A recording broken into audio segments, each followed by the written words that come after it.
राजनपुर के नवाही इलाका कोट मिट्ठन में मेराज बीबी खामद की वफात के बाद बच्चों का पेट पालने के लिए लोगों के घरों में काम करना शुरू कर दिया। मुफलिसी और तंगदस्ती की वजह से जो भी मिलता अपने यतीम बच्चों की बीमारी पर लगा देती है। माजूर बच्चों को मुल्तान जैसे अस्पतालों में दिखाया, अहदेयात के पैसे ना होने की वजह से मुकम्मल इलाज नहीं कर पाती। आज के इस दौर में बच्चों की बीमारी की वजह से 2 वक्त की रोटी भी पूरी नहीं होती। जबकि मजीद मेराज बीबी का कहना था कि जदों दी मेरी बेटी जी है यको मैं इलाज करनी रह गया हिंदा ब्याह भैया वो भी यको बीमार अंदा हुंदा भी करनी मैं सारा डी घर ने काम करनी मेरी पूरी नहीं थी सकती।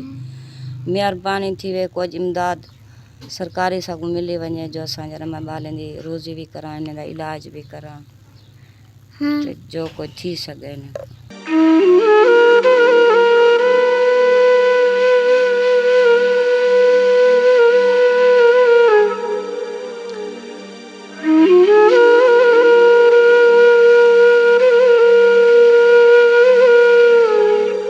गुर्बत से तंग बीमार बच्चों की मां मेराज बीबी मसीहा के इंतजार में आज भी छोटे बच्चों को दरवाजे पर खड़ाए रखती है, कोई दरवाजा बंद देकर वापस न चला जाए। कैमरा टीम के साथ अमान नसलंगी, टाइम न्यूज़, राजनपुर।